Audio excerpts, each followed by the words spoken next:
There's a warrant out for Justin Bieber's arrest? You definitely don't want to miss that, plus more on this week's edition of Cronkite Cut, where our entertainment news is a cut above the rest. Let's dive right in. I'm Austin Miller. And I'm Sydney Eisenberg. You're watching Cronkite Cut.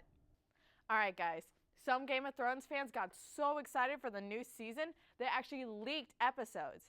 5 episodes leaked onto piracy sites before the premiere on Sunday. Excipio, a piracy tracking firm, confirmed the episodes were true copies and that they were released sometime between 9 and 10 p.m. Eastern Time on Saturday. By 9 a.m. that Sunday, the episodes have been downloaded more than 700,000 times. The wildly popular show has had some hacking problems in the past. Since February, it has had more than 7 million illegal downloads.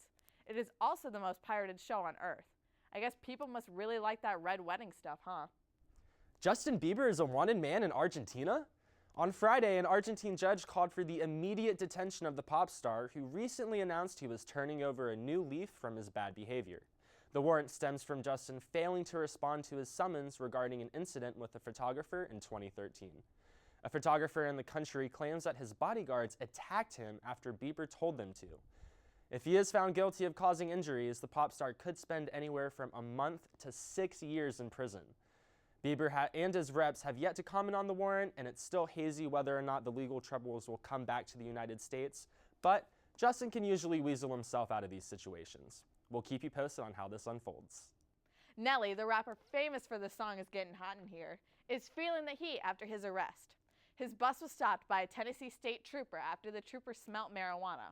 Rocks that tested positive for methamphetamine were found on the bus, along with 3 illegal handguns and some pot. Nelly was arrested for suspicion of felony possession of drugs as well as some other charges. He was later released on bail.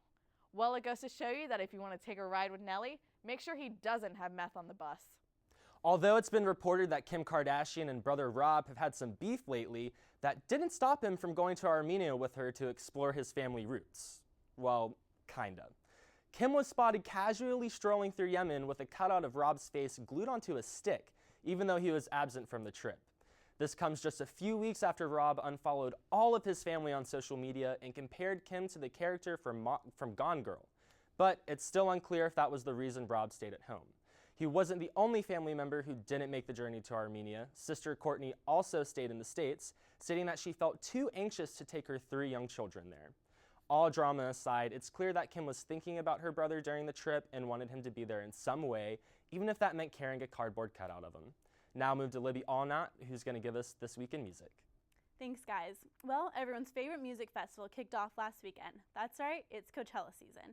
This year's performers include Drake, Florence and the Machine, The Weeknd, David Guetta, and tons of other DJs and indie bands.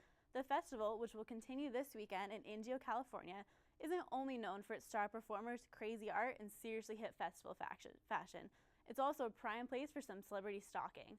Spotted at last weekend's shows and after parties were Justin Bieber, Kendall and Kylie Jenner, and Beyonce. But one star who had a bit of trouble getting to the show was Katy Perry, whose van broke down on the way there. But Katy didn't let the little roadblock get her down. A nearby witness said the star didn't look bothered by it at all.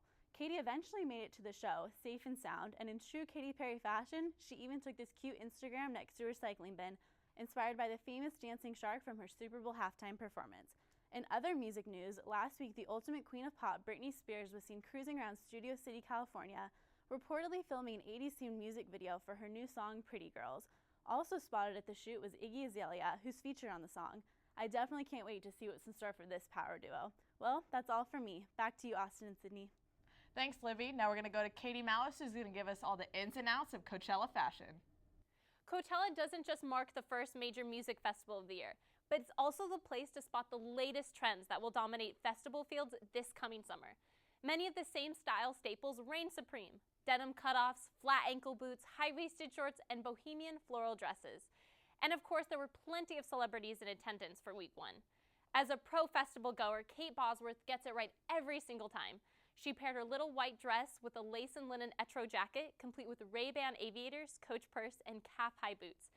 Victoria's Secret angel Alessandra Ambrosia modeled a tie-dye bohemian maxi dress with a navel plunging neckline. Julianne Hough looked totally chic with her newly pink strands, a Forever 21 knit halter top, plaid shirt, and high-waisted denim shorts. Now, we can't leave out the guys' fashion at Coachella, because this year it seems like more and more guys are wearing vests. Male celebs like Joe Jonas, Jesse Metcalfe, Jared Leto, and 2 Chainz have all been spotted bearing their arms. And with a rise in temperature expected for week 2, we are sure to see a whole lot more. That's it for Coachella Fashion. Back to you, Sydney and Austin. Ever wonder what your favorite stars are up to? We've got you covered on this week's edition of #CelebUpdate. Rita Wilson underwent a double mastectomy and reconstructive surgery last week after being diagnosed with breast cancer. Gwyneth Paltrow is living off of $29 in food stamps this week, all to raise awareness for the New York City Food Bank Challenge. Snoop Dogg is now the proud investor in a weed delivery startup. It's like Jimmy John's, but for weed. Justin Bieber was kicked to the curb during Coachella. The Biebs tried to sue Drake, but security said no way, and even put him in a chokehold. Well, that's all we have for this week's episode of Cronkite Cut. Be sure to follow us on Twitter, Facebook, and Instagram at Cronkite Cut. And if you miss us during the week, check out our website, www.cronkitecut.weebly.com. I'm Sydney Eisenberg. And I'm Austin Miller. We'll see you next time.